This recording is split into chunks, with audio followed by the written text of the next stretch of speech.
संगियो दोस्तों ते मित्रों, मैं थाडा अपना मिठू खान। मेरे चैनल नू फॉलो करो, सबसक्राइब करो, शेयर करो। अज मैं थानू एक गल सुनाना। अखां वेख्या कन्ना सुनिया गलत भी हुंदा।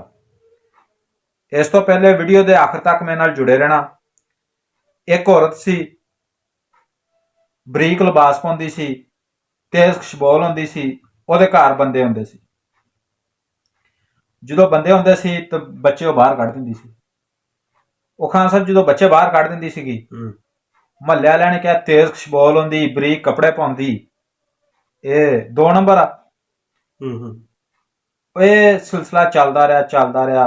ਆਖਰਕਾਰ ਕੋ ਬੁੱਢੀ ਮਰ ਗਈ।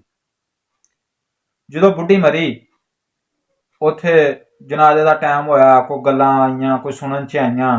ਬੰਦੇ ਨੇ ਵਿੱਚੋਂ ਇੱਕ ਨੇ ਕਿਹਾ ਕਿ ਬੁੱਢੀ 2 ਨੰਬਰ ਸੀ।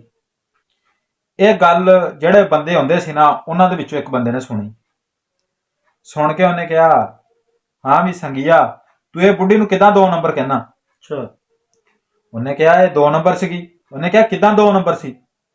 ਉਹਨੇ ਕਿਹਾ ਇਹ ਬਰੀਕ ਕੱਪੜੇ ਪਾਉਂਦੀ ਸੀ, ਤੇਜ਼ ਖੁਸ਼ਬੋਲ ਹੁੰਦੀ ਸੀ, ਤੇ ਜਦੋਂ ਬੰਦੇ ਹੁੰਦੇ ਸੀ ਤੇ ਨਿਆਣੇ ਘਰੋਂ ਬਾਹਰ ਕੱਢ ਦਿੰਦੀ ਸੀ, ਤੇ ਇਹ ਤਾਂ ਗੱਲ ਮਾੜੀ ਸੀ। ਉਹਨੇ ਕਿਹਾ ਫੇਰ? ਉਹਨੇ ਕਿਹਾ ਮੈਂ ਇਹਦਾ ਭਰਾ ਤੇ ਇੱਕ ਡਾਕਟਰ, ਅਸੀਂ 2 ਜਣੇ ਹੁੰਦੇ ਸੀਗੇ। ਉਹਨੇ ਕਿਹਾ ਬਿਲਕੁਲ। ਉਹਨੇ ਕਿਹਾ ਬਰੀਕ ਕੱਪੜੇ ਇਸ ਵਾਸਤੇ ਪਾਉਂਦੀ ਸੀ, ਇਹਦੇ ਸੀ ਕੈਂਸਰ।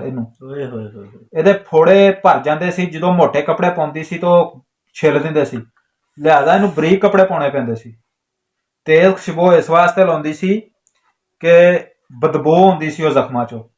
ਫਿਰ ਇਹ ਤੇਜ਼ ਪਰਫਿਊਮ ਲਾਉਂਦੀ ਸੀ ਤਾਂ ਕਿ ਬੱਚੇ ਨਾ ਡਰ ਜਾਣ। ਤਕਲੀਫ ਇਹਦੀ ਇੰਨੀ ਵੱਧ ਜਾਂਦੀ ਸੀ ਕਿ ਬੱਚੇ ਬਾਹਰ ਕੱਢ ਦਿੰਦੀ ਸੀ।